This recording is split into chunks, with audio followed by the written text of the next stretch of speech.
Hi, and welcome to Creepy Crime Story, where the darkest truths aren't imagined.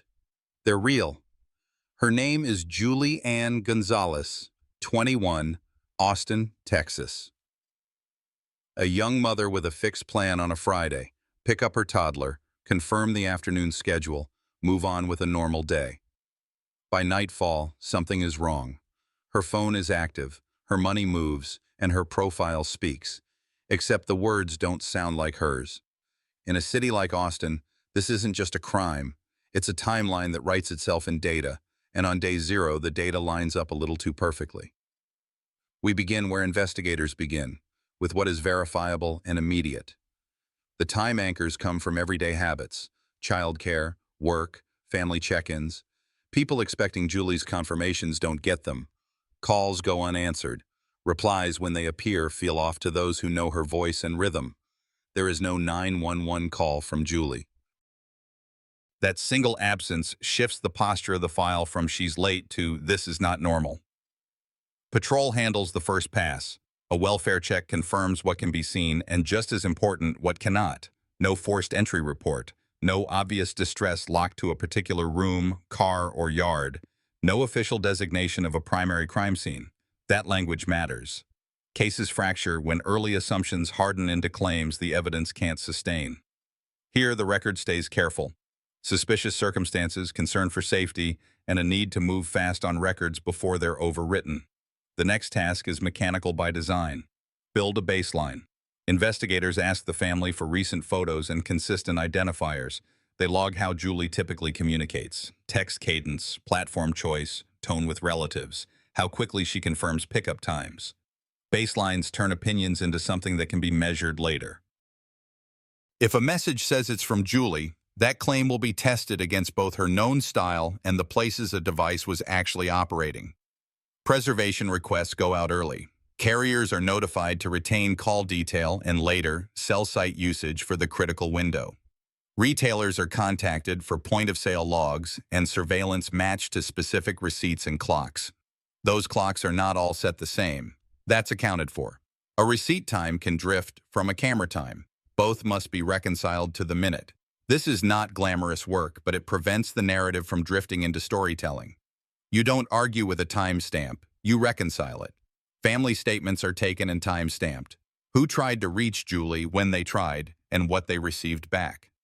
Several note that a status update or a text does not read like her.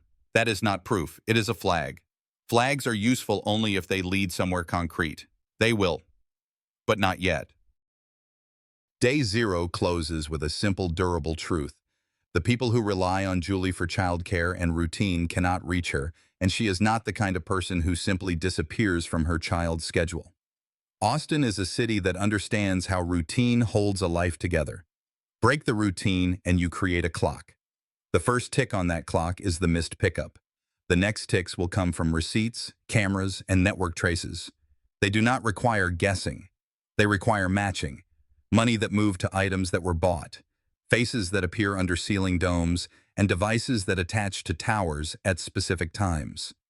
The sequence matters because it lets the case proceed without declaring a scene that does not exist, and without inventing a confrontation the record does not support. No one says GPS. That isn't what this file is built on. The tools here are call detail and cell site records that show coverage areas, patterns, not pins. Those will come later, after the purchase logs and video reels are secured. For now, the only thing that strengthens is the contrast between what should have happened on a quiet Friday and what actually did. The baseline says Julie checks in. The clock says she didn't. The output of her account says someone kept moving. The words on a screen say she spoke. The people who know her say that voice doesn't read right. An investigator notes it in plain language. The data aligned too cleanly. Sometimes that was the problem. Nothing in this chapter asserts a primary crime scene or the recovery of remains, because neither exists in the public record.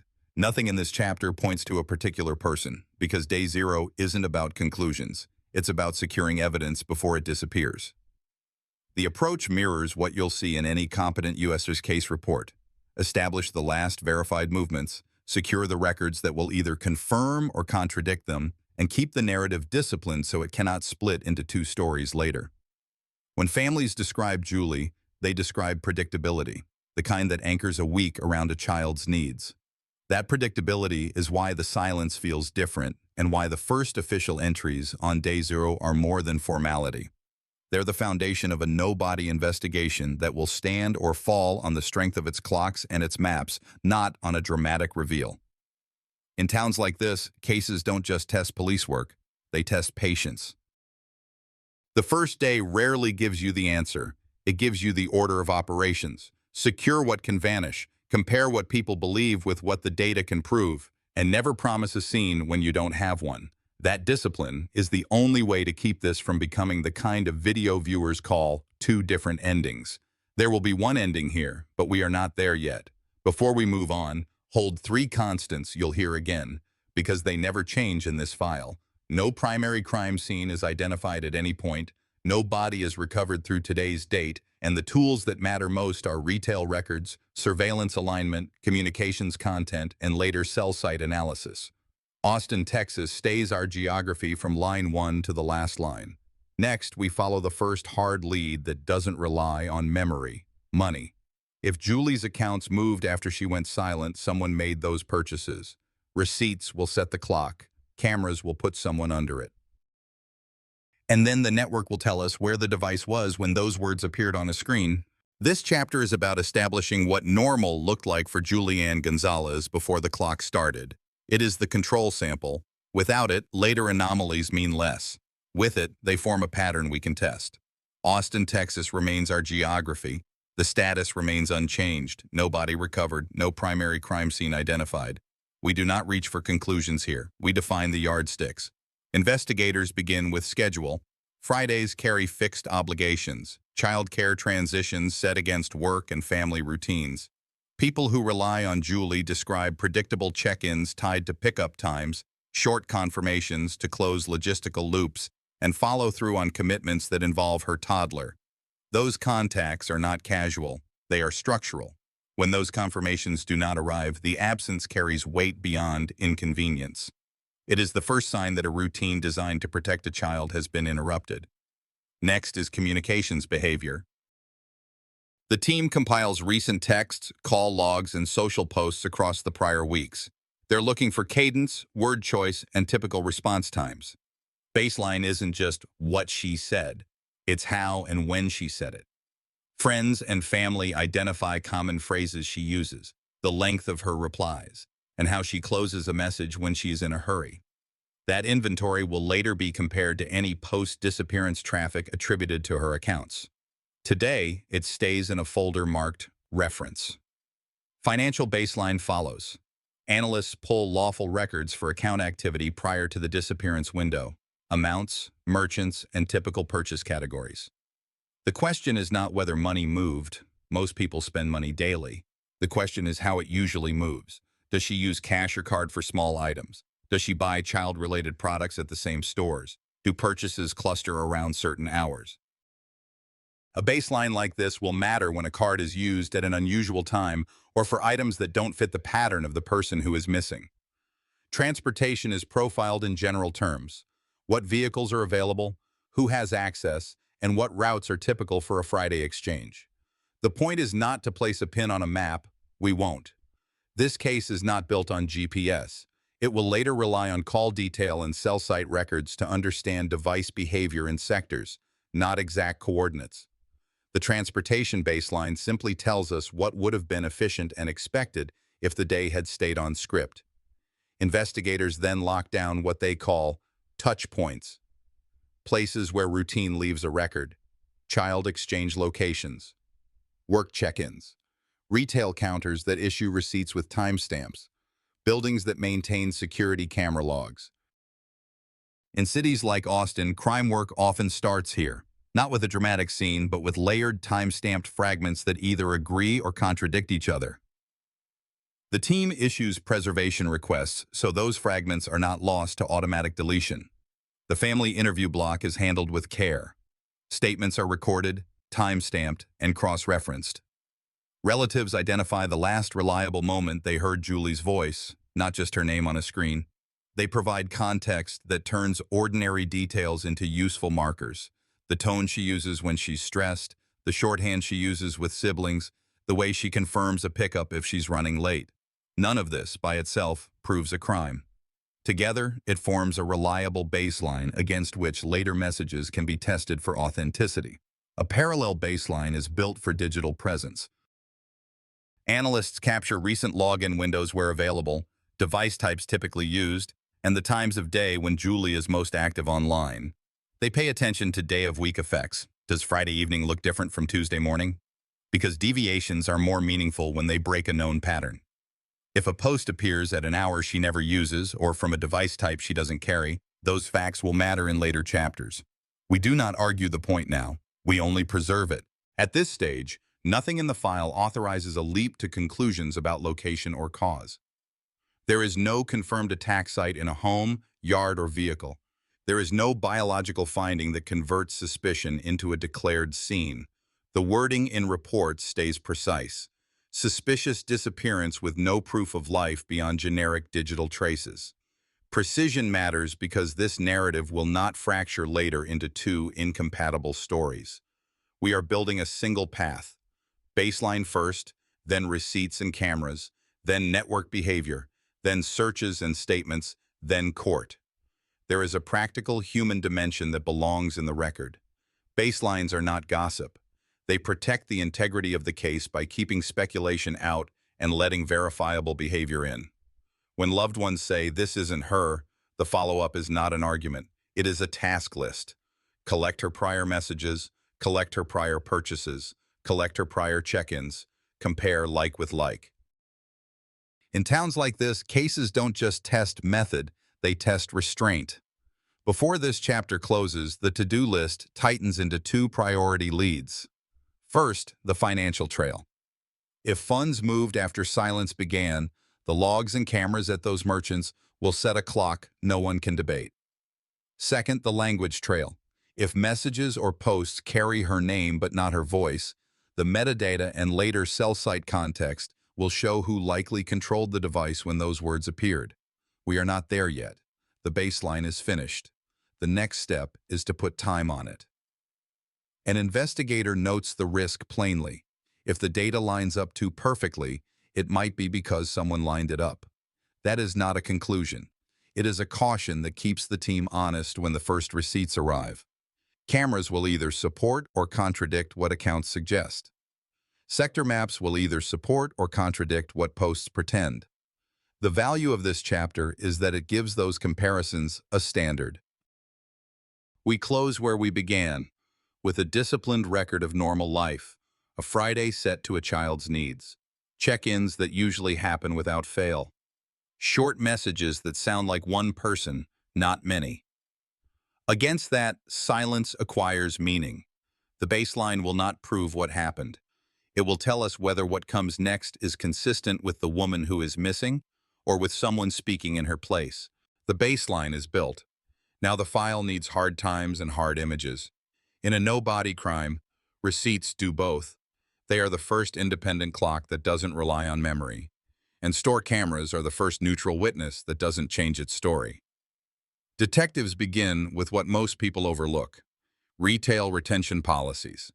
Some chains keep point-of-sale logs for months, many security systems overwrite in weeks, and some DVR units loop in days.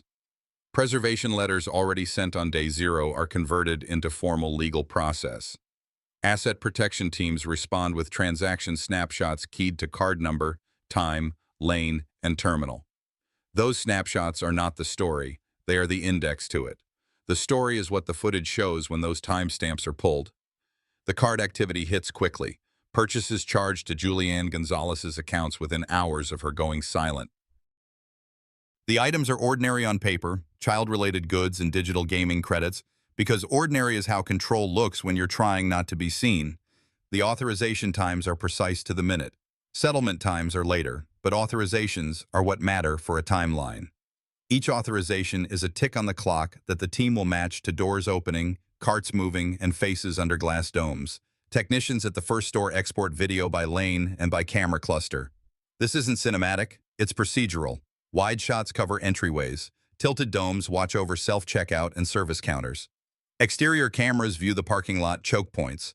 Investigators do not expect every frame to show who swipes a card. They expect the sequence: who approaches the register before the authorization, who stands there when the total hits, who leaves with the items that match the receipt. The sequence is stronger than any one angle. Time synchronization becomes a task in itself. POS terminals follow one clock, cameras another. Neither may match official time. Investigators reconcile offsets using the receipt header, known atomic time, and a handful of fixed moments on video: doors closing, lights switching, a cashier's lane change logged by the system. Once those offsets are locked, the footage lines up exactly with the authorizations. This is the point at which maybe becomes at 7:14 and 32 seconds this happened. On the relevant tape, an adult male appears with a small child. He moves through aisles tied to the receipt's items. At the counter, he completes a transaction at the same terminal, to the second, as the card authorization on Julie's account. The footage does not show Julie. It does not show a struggle. It shows a person with a child making purchases that match her card. That is not a conclusion about guilt. It is a conclusion about control. Someone other than Julie is controlling her means of payment after she stops communicating. The team locks down stills and captures. Chain of custody forms reflect exactly which employee exported which file, the device serial number, the time of export, and the hash values generated to prove the file hasn't changed.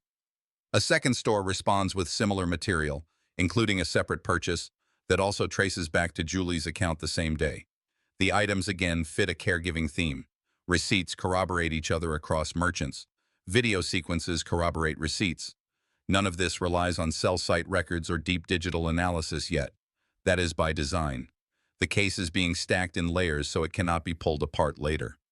Clerks and managers are contacted for statements, not speculation. What did you see? At what time did you see it? Were there any system issues with the terminal that night? Any voids, re-rings, or manual overrides? The file records who touches the evidence and who speaks about it. If there is a camera blind spot by the door or a glare on lane 2, it gets documented now, not on cross-examination later. The receipts set a radius for immediate follow-ups. Parking lot cameras are surveyed to capture how the adult and the child arrive and depart, which row, which direction, whether license plates are readable, and whether a second person is visible outside the store footprint. Nearby businesses are canvassed for overlapping coverage windows, gas stations, ATMs, neighboring retailers that often aim cameras toward the same lots. When a timeline is fragile, redundancy is what keeps it from breaking. ATM logs are checked for the same window, even if no withdrawal is suspected. A failed attempt at a cash machine can place a card and a device in the same sliver of time and space.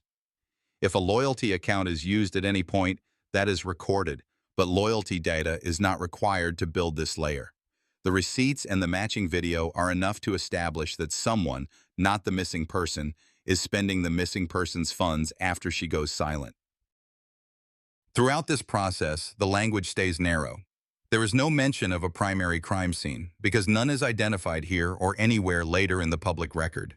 There is no mention of cleanup or any biological finding, because none is documented that converts suspicion into a scene. The value of Chapter 3 is not drama, it is friction. Money says one thing, silence says another. Video says who is physically using the register when Julie's card is charged. Those statements push against each other until one gives way. A practical note underscores the human cost without exploiting it. Retail workers don't solve cases, they preserve the possibility of one. By labeling a disc correctly, by checking an export box for audio, by noting which lane was closed for a count, they keep the evidence reliable. Families often never see that part. But this is how a nobody case stays honest, through small acts of exactness that make the later arguments possible. As the last reel from the day is burned and logged, the investigative team has what it came for: the first independent clock built entirely from non-testimonial evidence. Those times will be mapped against interviews and, in the next chapter, against cell site usage attributed to devices in play. The goal is not to say where anyone stood to the foot. The goal is to show whether the devices that claim to carry Julie's voice were operating anywhere consistent with her being present. If the data aligns too cleanly, that may be because someone worked to align it. The receipts and cameras don't accuse.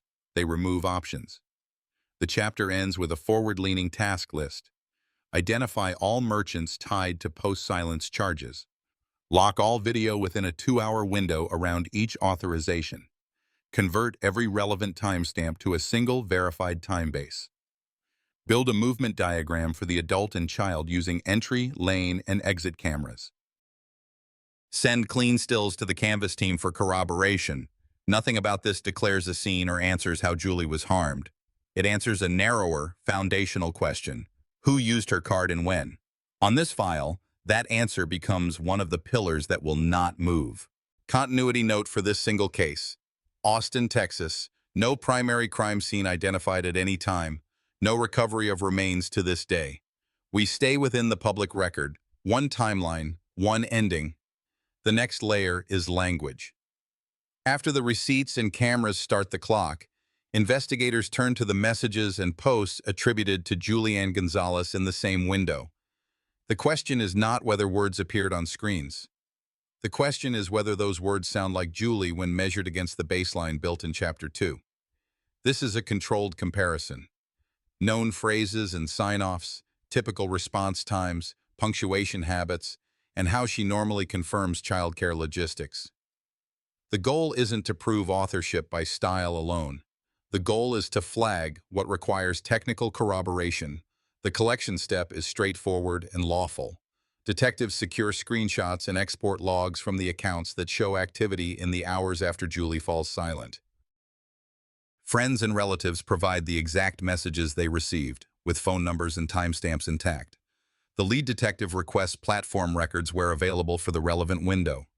In 2010, that often means limited metadata rather than full content for text messages, but posts on social platforms may yield additional account activity logs. None of this invokes GPS.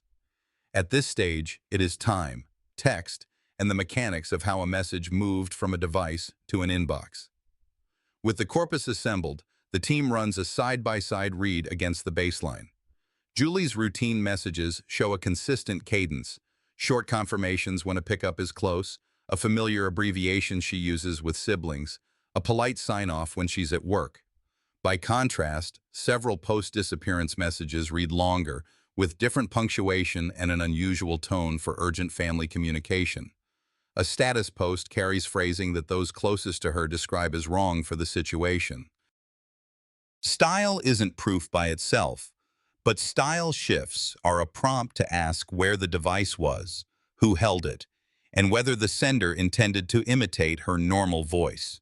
Investigators document the anomalies in clear language. They note a change in greeting, the absence of a routine acknowledgement when a family member asks a direct question, and a timing mismatch, messages sent at hours when Julie rarely posts. They also note what does not appear, a phone call from Julie's own voice, a video chat, any verifiable proof-of-life interaction after day 0. That term, no proof of life, isn't a slogan. It's a threshold. In a nobody case, sustained silence from a person who normally confirms childcare and returns calls is evidence that must be weighed alongside the receipts already in hand. To keep the record strong, the team avoids speculation and labels each entry for what it is. A text is treated as a data point with a send time and a receiving device. A social post is an object with a platform timestamp and account ID. If a message mentions Julie being fine, the case file tags that as a claim, nothing more, until independent evidence supports it. This prevents the narrative from drifting into two parallel stories later.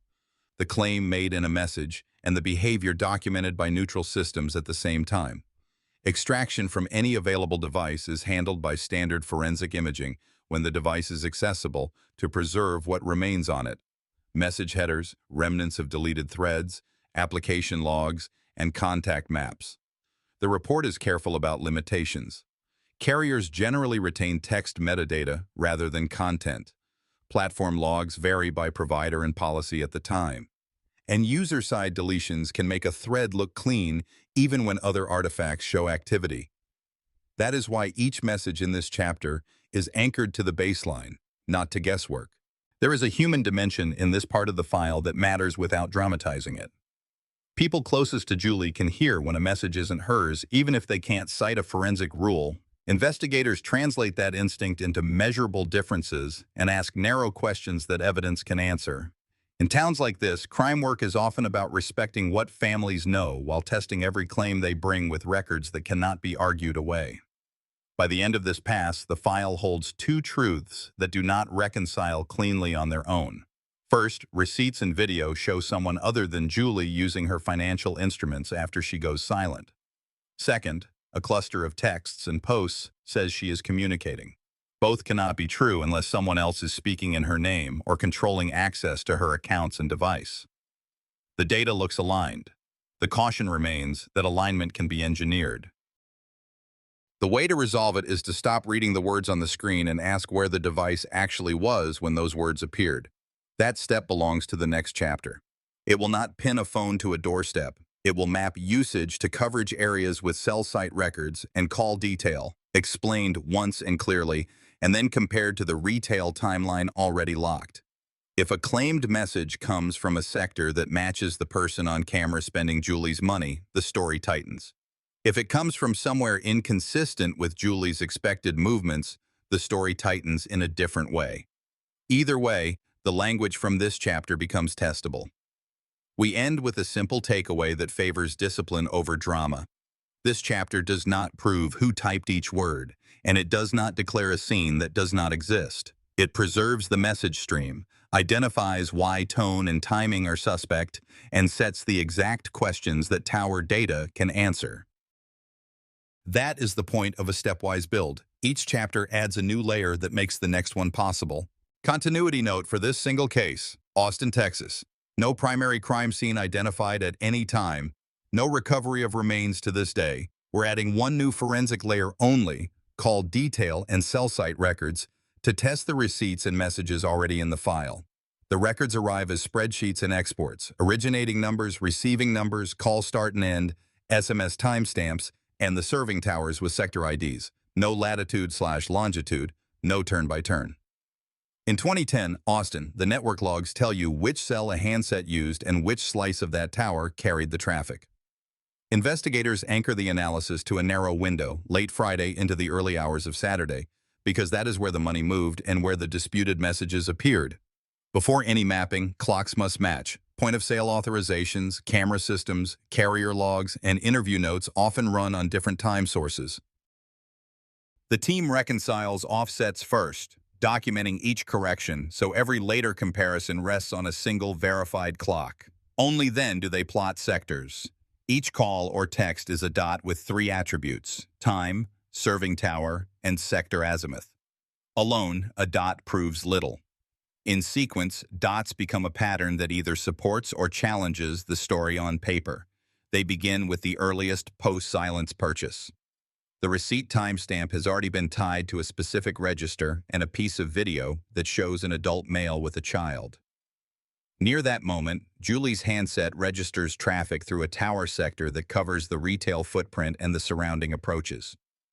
Minutes later, a second event from the same handset routes through an adjacent sector consistent with a vehicle leaving the lot in a common direction of travel. No one claims GPS precision.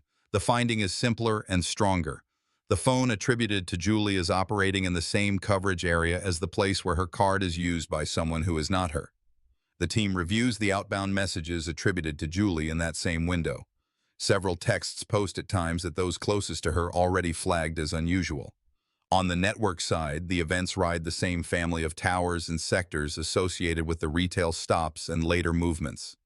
In other words, the "I'm fine" style messages line up by radio coverage, not with the known places she was expected to be, but with places connected to the transactions captured on video. The data aligned too cleanly. Sometimes that was the problem. When money, messages, and motion all share the same sectors, and none of it shows Julie in person, the question becomes, who held the device when those words were sent?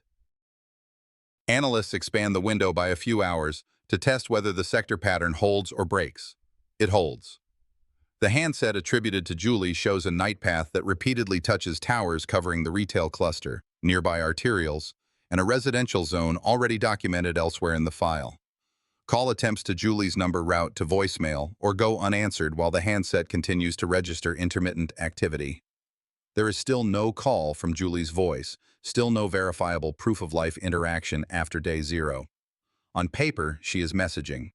On the map, her device is moving with the timeline created by someone else. Defense-minded questions are addressed in the report itself. Could sector overlap mislead? Yes.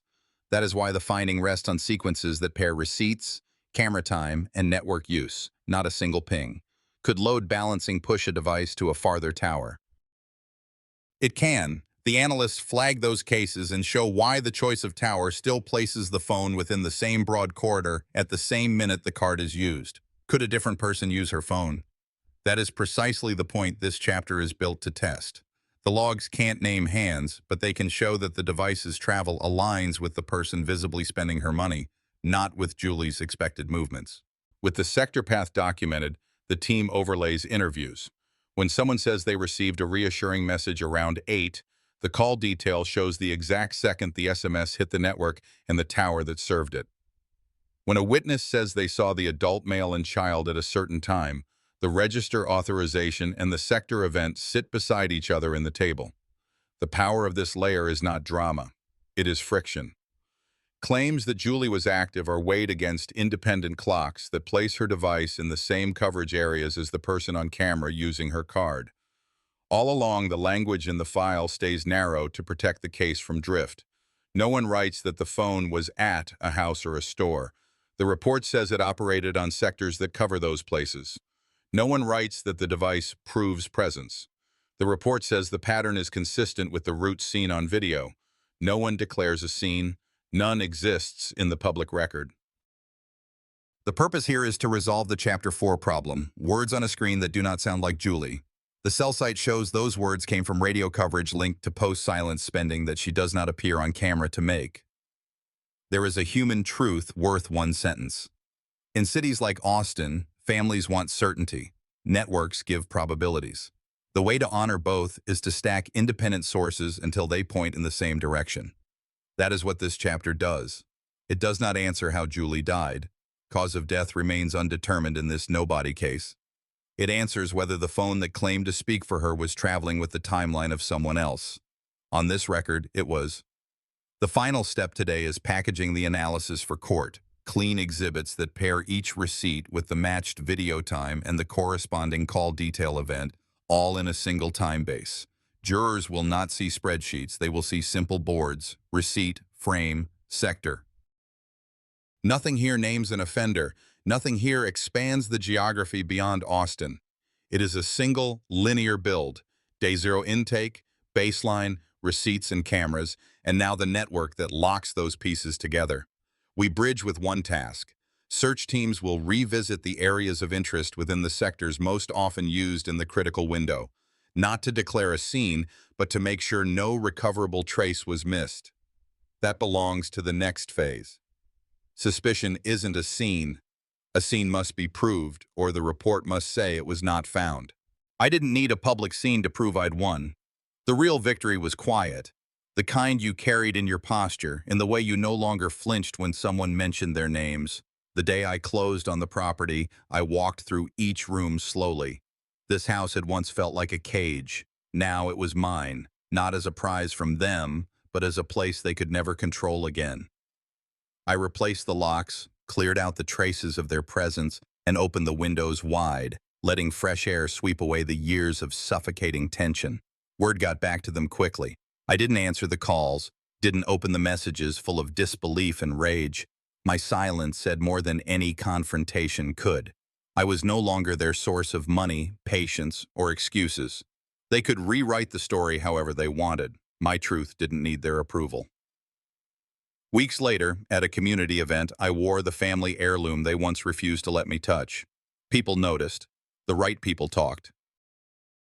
I didn't brag, didn't explain, just smiled and moved on. It was enough for them to see I had rebuilt without them. In the end, revenge wasn't fire. It was the absence of need. They no longer had any power over me, and that was the sweetest justice I could have imagined. By the time the case reached its later stages, The absence of a body forced investigators to lean entirely on indirect evidence. The focus turned to the hours immediately after Julianne Gonzalez was last seen. Austin police analysts combed through phone records, text logs, and online account activity. What emerged was a timeline built from electronic breadcrumbs. Julie's cell phone went inactive in the early afternoon on the day she vanished. There were no outgoing calls, no social media posts, and no credit card transactions after that point. In contrast, her husband's accounts showed activity that was both unusual and inconsistent with his earlier statements. Detectives obtained login timestamps from a laptop in his residence. The data revealed that Julie's social media profile had been accessed after her disappearance, entries made from his home network. Messages sent from her account gave the appearance that she was alive, but the phrasing and context did not match her established patterns. This was presented alongside cell tower logs, which placed his device near her last known location during the narrow window when she disappeared. It wasn't GPS-level precision, but it was enough to contradict the alibi he had provided. Forensic analysts stressed that in a nobody case, digital behavior can carry the same weight as physical evidence. The challenge was to make it cohesive for a jury, tying the absence of Julie's voice in the data to the presence of his A. A Travis County jury was seated in April 2015. Prosecutors told them this was a nobody case built on independent clocks, not speculation. They walked the panel through a linear spine. Day zero silence from Julianne Gonzalez. Post-silence purchases charged to her accounts. Store surveillance synchronized to those receipts. Messages and posts attributed to her that did not match her established voice. And cell site sequences that aligned those messages and purchases with the same corridors of movement. While no one could produce a single verifiable proof-of-life contact from Julie after that Friday, the state did not promise GPS precision or a dramatic scene. They promised congruence. Receipts and time-corrected video established control over Julie's financial instruments by someone other than Julie in the hours she went missing. Tone and timing anomalies in the message stream, measured against the baseline already preserved, flagged communications that read wrong for her circumstances. The cell site records, explained once and plainly, showed her handset operating on sectors that covered the retail locations and routes captured on camera. Each piece mattered alone. Together, they formed a sequence that did not leave room for an alternative consistent with Julie being alive and making those decisions herself. The defense focused on the gaps: no recovered body, no designated primary scene, and the known limits of tower coverage. They challenged the weight of circumstantial evidence and argued that reasonable doubt remained. The court's instructions clarified the law. Circumstantial evidence can prove guilt beyond a reasonable doubt when its combined and cumulative force establishes criminal agency. Texas does not require the state to prove the exact manner or means of death to obtain a murder conviction when the record supports the essential elements. After deliberation, the jury returned a single, unambiguous result: guilty. The court imposed life imprisonment. There was no second ending, no later reversal in the trial court. The finding rested on the same spine you've heard throughout: receipts, synchronized surveillance, message-voice mismatch, cell site patterns, and the sustained absence of any proof of life. On direct appeal in 2017, the reviewing court addressed legal sufficiency under the familiar standard. Viewing the evidence in the light most favorable to the verdict, could a rational juror find guilt beyond a reasonable doubt? The answer was yes. The court affirmed that the combined and cumulative force of the evidence supported the verdict in a no-body case. The conviction stood.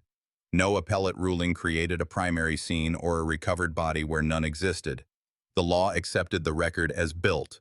As of August 14, 2025, Julie remains missing. No remains have been recovered. The convicted offender, George De La Cruz, is serving life. The case file closes its legal arc, but the human arc remains: a young mother's disappearance anchored to a single city and a single Friday.